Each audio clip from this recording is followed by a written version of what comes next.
Well, let's hear more now about the dangers ahead for the Spanish island following the emergence of that new fissure.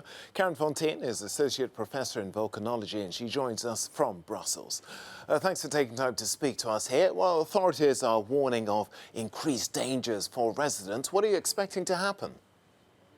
Well, if we look at historical eruptions at La Palma, at the Cumbre Vieja volcano, we have evidence for about 6 or 7 of them in the last few centuries. So it's one of the more active volcanoes in the Canary Islands, and usually the eruptions in the past have lasted about 1 to 3 months. So I would expect the activity to continue a bit longer the way it has been in the last few days. Is there any chance of there being a, if you like, a cascading effect on some of the other islands? That seems very unlikely. What the volcano is doing at the moment is its normal activity, its normal behavior.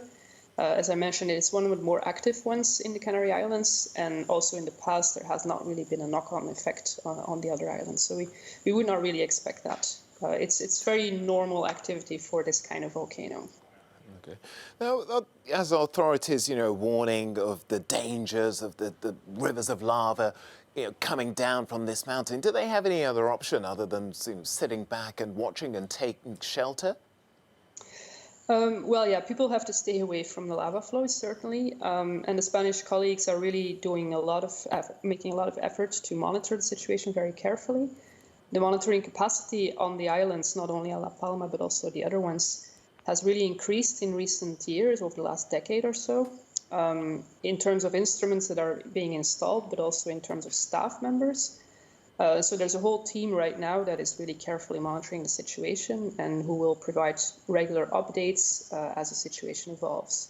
So it's important for people to continue watching the advice from the authorities and also the volcanology observatory. Now, there's toxic gas and new rivers of molten lava, as we mentioned. Will life ever be the same again on La Palma? Yes, I think so. Once the eruption will end at some point, it will, of course, not be. It will be a matter of cleaning up to some extent. Some of the roads will have to be made available again. There will be a lot of infrastructure damage to the houses that have been engulfed by the lava.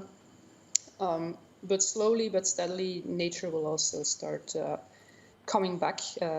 New plants will start growing on top of the lava flows, and eventually people will also start to be able to build houses again on the lava flows. Because we also see in the landscape today a lot of evidence of past eruptions at this volcano. So it's a normal state of the volcano, and it just renews the landscape a little bit.